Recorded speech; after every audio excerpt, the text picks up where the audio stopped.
बलूचिस्तान का मिशन आजादी। दर्शकों, आप देख रहे हैं देश का सवाल और पाकिस्तान की जमीन का 44% हिस्सा, लेकिन आबादी सिर्फ करीब 5 से 6%। समंदर से लेकर गैस, सोना, तांबा और दूसरे बेशकीमती खनिजों तक बलूचिस्तान के पास वो सब कुछ है जिसकी पाकिस्तान को जरूरत है। लेकिन सवाल यह है कि जिस जमीन के संसाधनों पर पाकिस्तान की इकोनॉमी, अर्थव्यवस्था और रणनीति टिकी है, उसी बलूचिस्तान में आजादी के नारे क्यों गूंज रहे हैं? 11 अगस्त को बलूच राष्ट्रवादी आजादी दिवस मना रहे हैं। उनका दावा है कि 1947-48 में उनके साथ इंसाफ नहीं हुआ, उनके संसाधनों का इस्तेमाल हुआ और उनकी आवाज दर्शकों दबा दी गई। दूसरी तरफ पाकिस्तान कहता है बलूचिस्तान उसका भिन्न हिस्सा है और अलगाववाद को किसी कीमत पर स्वीकार नहीं किया जाएगा, एक्सेप्ट नहीं किया जाएगा। दर्शकों, तो आज सवाल सिर्फ बलूचिस्तान का नहीं, सवाल 1948 के विलय से लेकर आज तक के उस रिश्ते का है जिसमें एक तरफ पाकिस्तान का दावा है कि बलूचिस्तान हमारा है, दूसरी तरफ बलोच राष्ट्रवादियों की हुंकार है कि बलूचिस्तान आजाद है, आजाद रहेगा। आखिर बलूचिस्तान में आजादी की आग क्यों नहीं बुझ रही? क्या पाकिस्तान का सबसे बड़ा प्रांतीय उसके लिए सबसे बड़ा संकट बन जाएगा? और दर्शकों, क्या 11 अगस्त का आजादी का दिवस पाकिस्तान के लिए आने वाले किसी बड़े तूफान का संकेत है क्या? बहरंग बलूच को सुनिए, वो मानवाधिकार कार्यकर्ता जो सालों से बलूचियों के हक की लड़ाई पाकिस्तान के खिलाफ लड़ रही है। तीसरी मरतबा इन्हें अगवा किया गया 7 महीने तक और वहाँ पे उनके साथ बहुत ज़्यादा तशद्दुद की गई थी। मेरे अबूजान कहते थे कि इस तरह, यानी कि 2 माह तक उन्हें नींद बिल्कुल नहीं दी जाती थी, 2 माह तक बस वो लटके रहते थे और बहुत सी ज़्यादा तशद्दुद ज़हनी भी जिस्मानी भी, यानी खाना तो बस बिल्कुल 7 महीने तक बस थोड़ा थोड़ा देते थे। जी, वो अक्सर औकात नहीं कहते थे क्योंकि वो डरते थे कि कहीं हम लोग जब भी वो बताते थे तो हम लोग रोने लगते थे, इसलिए बस वो कुछ कुछ बात ही बताते थे कि इस तरह मुझे मारा करते थे। और 2 महीने तक उन्होंने बिल्कुल जब भी, यानी इस तरह उनकी ड्यूटी होती थी कि 7 महीने उन्होंने बिल्कुल धूप देखी ही नहीं थी, कि बिल्कुल अगर मेरी आंखें बंद भी होती थी तो आकर मुझे मारते थे कि मत सो, जागो, उठो। जब निकले थे तो बहुत ज़्यादा बिल्कुल बहुत पतले हो गए थे, बिल्कुल बहुत ज़्यादा उनकी टांगें बिल्कुल ख़राब, बिल्कुल उनका चेहरा जिस तरह उनकी आंखों के गिर्द हल्के बहुत ज़्यादा सूजी हुई थी बिल्कुल वो, क्योंकि फिर 7 महीने बाद हम लोग उन्हें ज़्यादा नहीं देख पाए क्योंकि वो जेल में हुए इसके बाद ना, तो इस वजह से कि मेरी छोटी बहन जब उस वक्त पैदा हुई थी, जब मेरे अब्बू जान हुआ हुए थे, करीबन 1 माह या 2 माह गुजरा था मेरी छोटी बहन को, और जब वो रिहा हुई तो मेरी बहन उसे पहचान ही नहीं पा रही थी कि ये अब्बू हैं। बहरंग बलूच को सुना, उनकी आंखों में बह रहे आंसू को भी देखा होगा।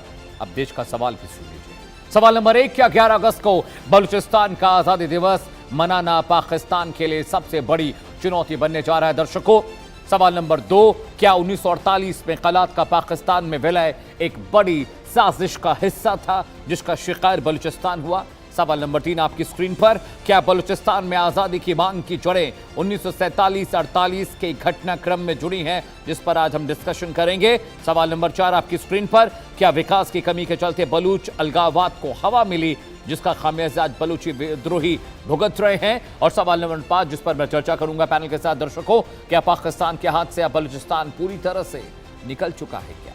लेकिन अगले घंटे लगातार पूरा कंटेंट, पूरा विश्लेषण लेकर आपके लिए आए हैं और समझिए उस पैनल के जरिए भी इस नए आंदोलन की रूपरेखा को समझेंगे। लेकिन सबसे पहले बलूचिस्तान का मिशन आजादी क्या है वो तो जान लीजिए दर्शकों, जिसकी वजह से पाकिस्तान के हुक्मरानों की नींद फाख्ता है। मुनीर शहबाज परेशान हैं क्योंकि बलूची अब कह रहे हैं हम आज़ाद थे, हम आज़ाद हैं और आज़ाद रहेंगे। ज़रा इनसाइड स्टोरी क्या है बलूच विद्रोह की, वो आपको मैं अपने सामने पीछे स्क्रीन जो आप देख रहे हैं उस स्क्रीन पर बताने जा रहा हूं। उस ग्राफिक के जरिए आपको ये समझ में आएगा कि बलूचिस्तान में क्या हालत है। हजरा इनसाइड स्टोरी 1, 11 अगस्त को बलूच राष्ट्रवादी आज़ादी दिवस के रूप में मना रहे हैं और खुलेआम कह रहे हैं कि पाकिस्तान से आज़ादी चाहिए, ये झंडा बलूचिस्तान का है। दर्शकों, इनसाइड स्टोरी 2, ये दिन 1947 में कलात की स्वतंत्रता की घोषणा से जोड़ा जाता है। कलात यानी आज का मौजूदा बलूचिस्तान। जी हाँ, इनसाइड स्टोरी 3 आपकी स्क्रीन पर आने जा रही है। बलूच अलगाववादी इसे स्वतंत्र बलूचिस्तान के दावे का प्रतीक मानते हैं और भारत की आजादी से 3 दिन 4 दिन पहले बलूचिस्तान 11 अगस्त को आजाद हो गया था। Inside story 4, is on your screen. अंतर्राष्ट्रीय समुदाय से स्वतंत्र बलूचिस्तान को मान्यता देने की अपील कर रहे हैं बलूची। पूरी दुनिया से अपील कर रहे हैं कि प्लीज उनके साथ आइए, उनके संघर्ष का हिस्सा बनिए और बलूचिस्तान को एक आजाद प्रोविंस समझिए। इनसाइड स्टोरी 5, बलूच राष्ट्रवादी पाकिस्तान पर दमन और शोषण के आरोप लगाते रहे। उन्होंने कहा है कि पाकिस्तान ने उनके रिसोर्सेज का शोषण नहीं किया, वहां के इंसानों का भी किया है। इनसाइड स्टोरी 6, पाकिस्तान इस स्वतंत्रता के दावे को स्वीकार नहीं करता। पाकिस्तान बार बार कहता है कि बलूचिस्तान उनका हिस्सा है और उनके टुकड़े पर वो पल रहा है।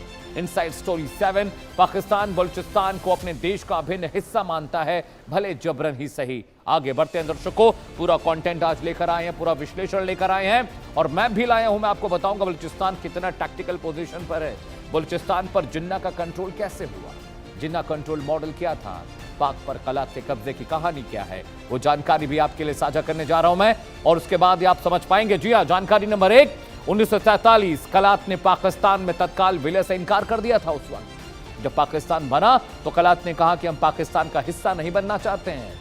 जानकारी नंबर 2, कलात अपनी स्वतंत्र राजनीतिक स्थिति बनाए रखना चाहता था, लेकिन खेल जिन्ना ने कर दिया। क्या खेल किया, आगे बताता हूं आपको। जानकारी नंबर 3 आपकी स्क्रीन पर आने जा रही है दर्शकों। मकरान, लास बेला और खरान जो इलाके थे वो पाकिस्तान के साथ चले गए, बाकी बलूचिस्तान लगातार पाकिस्तान में विलय होने का विरोध करता रहा। फिर साल आया मार्च 1948 का। जी हां, कलात पर पाकिस्तान का दबाव लगातार बढ़ता जा रहा था और वहां पर सेना भेजने की बात हो रही थी, वहां पर लोगों का दमन किया जा रहा था।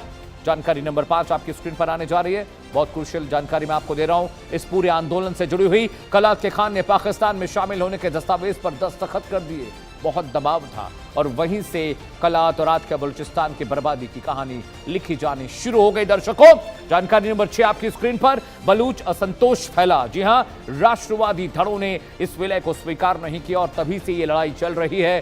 कुछ हिस्सा समर्पित था पाकिस्तान के लिए और कुछ हिस्सा कहता था हम आजाद मुल्क हैं। जानकारी नंबर 7, पहला विद्रोह कब हुआ? खान के भाई प्रिंस अब्दुल करीम ने पाकिस्तान के खिलाफ विद्रोह की शुरुआत की।